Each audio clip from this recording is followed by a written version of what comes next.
I am 25 years old, my brother is 22. He lives with me since he moved out of our parents' house, reasons are irrelevant. I came home to find him with his buddies in my home, getting wasted. I was pissed because he never asked if he could have people over. I'm an adult OP, I can do what I want. Apparently he and his friends were throwing a bullet-dodged party. He had been seeing this girl for a bit. She texted him letting him know that she was pregnant, but planning to abort the baby. She asked if he could financially help her pay for the operation. He blocked her. I was horrified. Apparently he and his brilliant friends decided that she had lied about taking birth control, because it's impossible for women to get pregnant if they're on the pill. I was completely disgusted not only by their ignorance towards birth control and safe sex, but by the fact that he would block a girl and leave her completely on her own to handle a problem that he was at least 50% responsible for. I told him, in these exact words, pack your shit and get the out. Obviously more than this has happened in the past. But this was my breaking point. I had tried so hard to bend over backwards for my baby brother. House him when he was homeless, help him get a job, give him rides, only for him to turn out like that? Nope. So anyways, he and his friends stood there like they didn't think I was serious. I said again, all of you get the out. I don't want to see any of you here again. I told him in no uncertain terms that he needed to collect his things and leave. If he was old enough to make big boy decisions, he was old enough to find a place on his own. He straight up said no. So I lost my temper. I grabbed as much of his stuff as I could, crammed it into a suitcase, and put / through the suitcase outside.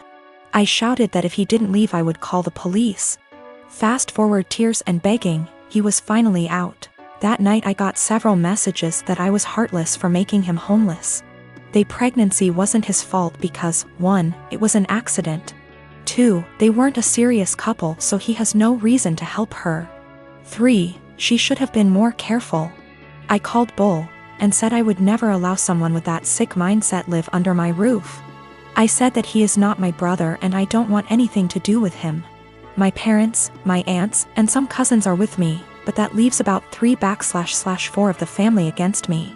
They think that I should support him because he is my brother. I should have given him time. He's not on the lease BTW. And he was supposed to pay rent but often didn't, and the punishment just didn't fit the crime. I am currently trying to track the girl down. She is an old work colleague of his. And am trying to find his old co-workers to figure out her contact info and see if I can help in any way. My fiancé and I moved in together shortly before we got engaged. Before we did, we discussed how we'd split the housework and bills. 50 / 50 down the middle with some wiggle room for when the other needs help. When we moved, it was into her parents' 2-story garage that they converted into basically an apartment. They offered a low rent, $700 total, and pitch in for the electric and internet so we could save money for our own place and wedding.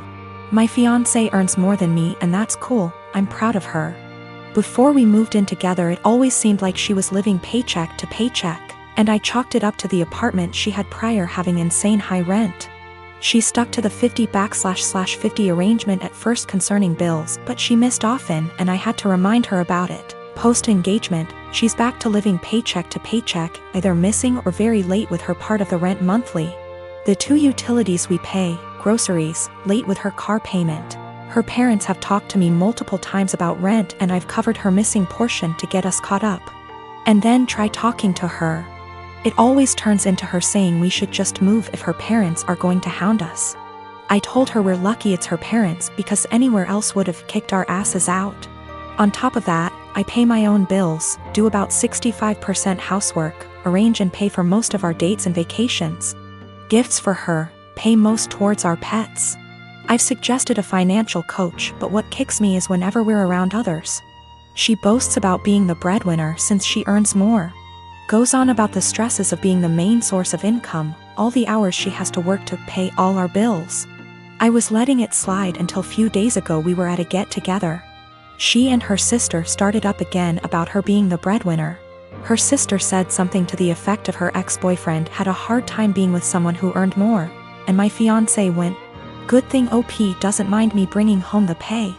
I told her just because she earns more doesn't make her the breadwinner when she blows it all on herself and I'm paying most the bills. She's embarrassed now and keeps saying I made her look bad and got her in trouble with her parents, because they want to see what she spends her money on each month, but I don't think I did anything wrong.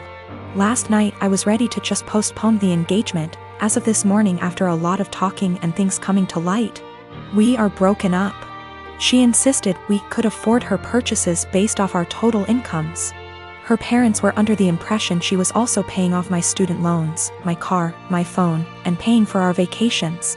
She didn't get evicted from her last apartment, but she was late with her rent often enough that they weren't going to renew her lease. So she didn't suggest us moving to a bigger apartment at her building. Biggest nope, I'm out. The monthly take-home amount she told me was what she earned before wage garnishment kicked in addition to mass debt. She's been doing some online stuff to make up for the money she loses due to that. I got the ring back. I'm the dad of a 25-year-old young girl who I love very much. I've been able to have a good relationship with my daughter and I enjoy my time with her. But there's one thing about her that would give many people pause. She is a diagnosed sociopath. She exhibited odd, disturbing behavior at a young age, and after a serious incident of abuse towards her younger sister, I realized she needed professional help. Throughout her elementary years she struggled heavily, getting in lots of trouble in school for lying, cruelty, and all other types of misbehaviors. With an enormous amount of therapy and support, her bad behavior was minimized as she grew older. She received an ASPD diagnosis at 18, and I had suspected it for long prior. After her aggressive behavior was tamed, her following years were much more fruitful. She's law-abiding, has a decent job and a good education, and has many good friendships and admirers. Especially male admirers. She is very, very charming and adept at attracting guys and maintaining their interest. She uses that old dating guide, The Rules, like a Bible. She currently has a boyfriend of about a year and a half who's crazy about her, and who I have a very strong relationship with. We live in the same area and spend time together regularly. He is a great guy, very kind, funny and intelligent. But I doubt she loves him. We've had some very honest, in-depth discussions about her mental health since her diagnosis. And she's been open with me that she doesn't feel love or empathy towards anyone, even family. When she acted very sad and broken up over the death of one of her closest friends at the funeral, she confessed to me privately that it was all a put-on, and that she felt pretty neutral about the whole thing. She has also stated she has never once felt guilty about anything she's ever done, and doesn't know what guilt feels like. While she enjoys being around her boyfriend and is sexually attracted to him, I highly doubt she feels much of anything towards him love-wise. Her boyfriend, who might propose soon, has no idea about her diagnosis. And she's been very upfront with me that she has no plans to ever tell him, thinking it'll scare him away. I've made it clear to her that she needs to tell him the truth before they marry. That he has the right to know and consider it, or I will, to which she always responds, I know you wouldn't dare. I really like and respect this young man, and would feel awful keeping this secret from him, and letting him walk into a marriage without this piece of knowledge. I'm not trying to sabotage my daughter's future. Maybe her boyfriend's love of her personality and other aspects is enough that it won't end the relationship. It's his decision to make, but he deserves all the facts. Someday he's bound to find out she's a bit off. It can't be kept a secret forever. I have two sisters that I'm close with. I also have a niece, Leah. Leah's 16, and after my ex-wife decided to split up and divorce due to infertility problems that lasted for 5 years, I started a college fund for Leah to help her go to her chosen college. That was in 2019. Now I visit my mother's home, where my sister and Leah are living, every week to spend the weekend together. This past weekend I was asleep upstairs while my mother, my sister and Leah were in the kitchen. I came downstairs to grab a glass of water and heard my sister talking about my ex-wife expecting a baby with her new husband. This struck a nerve and I kind of froze from shock. I then heard Leah react to the news repeatedly saying, I told you so, I told you so. Then explained she's always thought that I was the one with a problem for not being able to have a baby with my ex, but that I was too afraid to admit due to fragile masculinity. I could not believe what she said, but what made it worse is her following statement about how my ex was smart to get a divorce. before it was too late. I went upstairs and into the room and shut the door and stayed there for hours. Mom and sister saw me about to leave and insisted to know what the problem was. I didn't want to argue, but I told them that I heard what Leah said about me. Leah stopped eating and got quiet. My sister tried to play dumb, but I told her I heard their entire conversation about my ex-wife and her pregnancy news. My sister tried to backpedal, saying Leah is just a kid who doesn't know much about this stuff and was just spouting nonsense. I told them I don't want to talk about it and they refused to let me leave, but I left eventually. I later sent my sister a text telling her about how hurt and devastated I was because of what Leah said, and told her I will no longer be responsible for funding her education. My sister kept trying to call, then texted saying Leah didn't mean what she said and offered to make her apologize, but I didn't feel comfortable being in the same room with someone who blamed me for something that was out of my control and something that literally turned my life upside down. My mother tried to get me to come over so we could talk, saying Leah doesn't deserve me turning my back on her like that. I haven't seen my sister nor Leah after what happened, but they are still trying to contact me, which means there's still a room for a discussion, and so I've decided to go see them tomorrow. Sit down together and have a long conversation. But this, I admit that I was mad when I told my sister about the college fund cancellation. I love Leah so much and see her as my own daughter.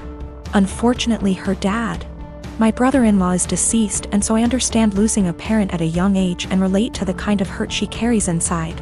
Lost my father in an accident when I was 11, and I think that sitting down and talking things out is the best option before I make any decision. Also, one more thing to clarify, both my ex-wife and I were having these fertility issues. Both sides, but since my ex-wife got pregnant soon after her new marriage, then my family thought that I was the problem originally. It is what it is, and I'm learning to not words get in my head so easily.